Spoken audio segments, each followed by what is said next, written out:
حضرت ابراہیم علیہ السلام اللہ تعالیٰ کے حکم سے حضرت حاجرہ رضی اللہ تعالیٰ عنہا اور حضرت اسماعیل علیہ السلام کو اسی سرزمین پر چھوڑ آئے جہاں بے آب و گیا میدان خشک پہاڑیوں کے سوا اور کچھ بھی نہیں تھا۔ چنانچہ حضرت ابراہیم علیہ السلام نے حضرت حاجرہ رضی اللہ تعالیٰ عنہا اور حضرت اسماعیل علیہ السلام کو ساتھ لے کر سفر فرمایا اور اسی جگہ آئے جہاں کعبہ معظمہ ہے۔ یہاں اس وقت نہ کوئی آبادی تھی، نہ کوئی چشمہ، نہ دور دور تک پانی یا آدمی کا کوئی نام و نشان نہ تھا۔ ایک توشہ دان میں کچھ کھجوریں، ایک مشک میں پانی اور حضرت ابراہیم علیہ السلام وہاں رکھ کر روانہ ہو گئے۔ حضرت حاجر رضی اللہ تعالیٰ عنہا نے فریاد کی کہ اے اللہ کے نبی، اس سنسان بیابان میں جہاں نہ کوئی مونس ہے نہ غم خوار، آپ ہمیں بے یار و مددگار چھوڑ کر کہاں جا رہے ہیں؟ کئی بار حضرت حاجر رضی اللہ تعالیٰ عنہا نے آپ کو پکارا مگر آپ نے کوئی جواب نہیں دیا۔ آخر میں حضرت حاجرہ رضی اللہ تعالیٰ عنہا نے سوال کیا کہ آپ اتنا فرما دیجئے کہ آپ نے اپنی مرضی سے ہمیں یہاں لا کر چھوڑا ہے یا خداوند قدوس کے حکم سے آپ نے ایسا کیا ہے؟ تو آپ علیہ السلام نے فرمایا کہ اے حاجرہ، میں نے جو کچھ بھی کیا ہے وہ اللہ تعالیٰ کے حکم سے کیا ہے۔ یہ سن کر حضرت حاجرہ رضی اللہ تعالیٰ عنہا نے کہا کہ اب آپ جا سکتے ہیں، مجھے پورا یقین ہے کہ اللہ تعالیٰ مجھ کو اور میرے بیٹے کو کبھی بھی ضائع نہیں فرمائے گا۔ اس کے بعد حضرت ابراہیم علیہ السلام نے ایک لمبی دعا مانگی اور وہاں سے ملک شام چلے آئے۔ چند دنوں میں کھجوریں اور پانی ختم ہو جانے پر حضرت حاجرہ رضی اللہ تعالیٰ عنہا پر بھوک اور پیاس کا غلبہ ہوا اور ان کے سینے میں دودھ خشک ہو گیا اور بچہ بھوک و پیاس سے تڑپنے لگا۔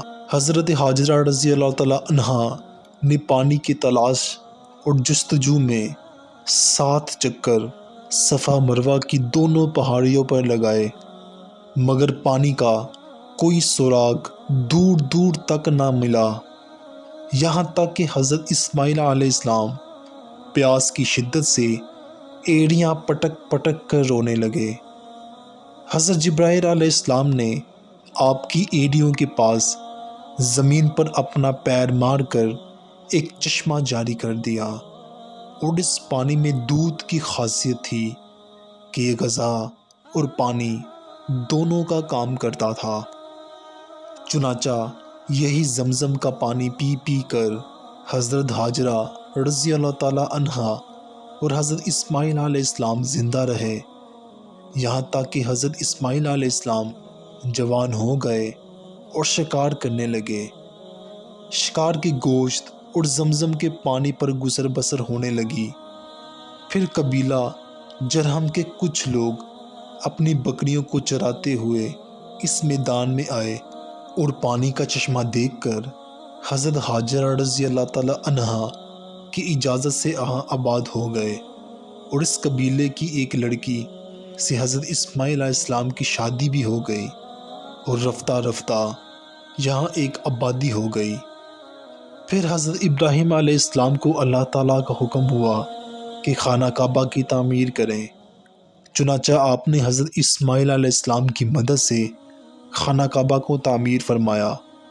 اس وقت حضرت ابراہیم علیہ السلام نے اپنی اولاد اور باشندہ گان مکہ مکرمہ کے لیے جو ایک طویل دعا مانگی وہ قرآن مجید کی مختلف صورتوں میں کچھ اس طرح سے ہے، جس کا ذکر اللہ تعالیٰ نے قرآن مجید میں سورہ ابراہیم میں کچھ اس طرح سے فرمایا ہے، جس کا ترجمہ یہ ہے کہ اے میرے رب، میں نے اپنی کچھ اولاد ایک نالے میں بسائی جس میں کھیتی نہیں ہوتی، تیرے حرمت والے گھر کے پاس اے ہمارے رب، اس لیے کہ وہ نماز قائم رکھیں، تو تو لوگوں کے کچھ دل ان کی طرف مائل کر دے اور انہیں کچھ پھل کھانے کو دے، شاید وہ احسان مانگے۔ تو ناظرین کرام، یہ تھی مکہ مکرمہ کی آبادی کی تاریخ، جو کہ ابتدا میں ہوئی، جو کہ قرآن مجید سے بھی ثابت ہے۔ حضرت ابراہیم علیہ السلام کی دعا کا یہ اثر ہوا کہ اس دعا میں حضرت ابراہیم علیہ السلام نے اللہ تعالیٰ سے 2 چیزیں طلب کی۔ ایک تو یہ کہ کچھ لوگوں کے دل، اولاد ابراہیم علیہ السلام کی طرف مائل ہوں، اور دوسرے اور ان لوگوں کو پھلوں کی روزی کھانے کو ملے۔ سبحان اللہ، آپ کی یہ دعائیں مقبول ہوئیں۔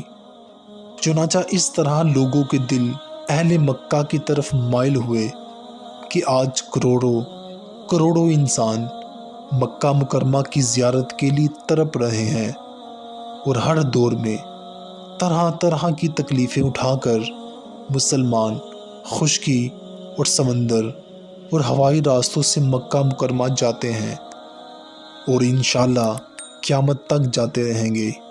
اور اہل مکہ کی روزی میں پھلوں کی کثرت کا یہ عالم ہے۔ مکہ مکرمہ کی منڈیوں اور بازاروں میں اس کثرت سے قسم قسم کے میوے اور پھل ملتے ہیں کہ تعجب سے دیکھنے والوں کی آنکھیں پھٹی کی پھٹی رہ جاتی ہیں۔ اللہ تعالیٰ نے طائف کی زمین میں ہر قسم کے پھلوں کی پیداوار کی صلاحیت پیدا فرما دی ہے کہ وہاں سے قسم قسم کے میوے اور پھل اور طرح طرح کی سبزیاں مکہ معظمہ میں آتی رہتی ہیں۔ اور اس کے علاوہ مصر و عراق بلکہ یورپ کے ممالک سے میوے اور پھل کثرت سے مکہ مکرمہ آیا کرتے ہیں۔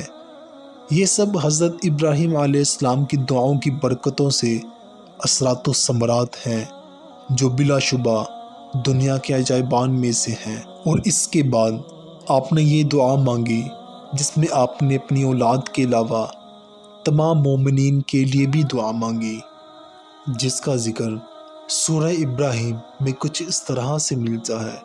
ترجمہ: اے میرے رب، مجھے نماز کا قائم کرنے والا رکھ، اور کچھ میری اولاد کو۔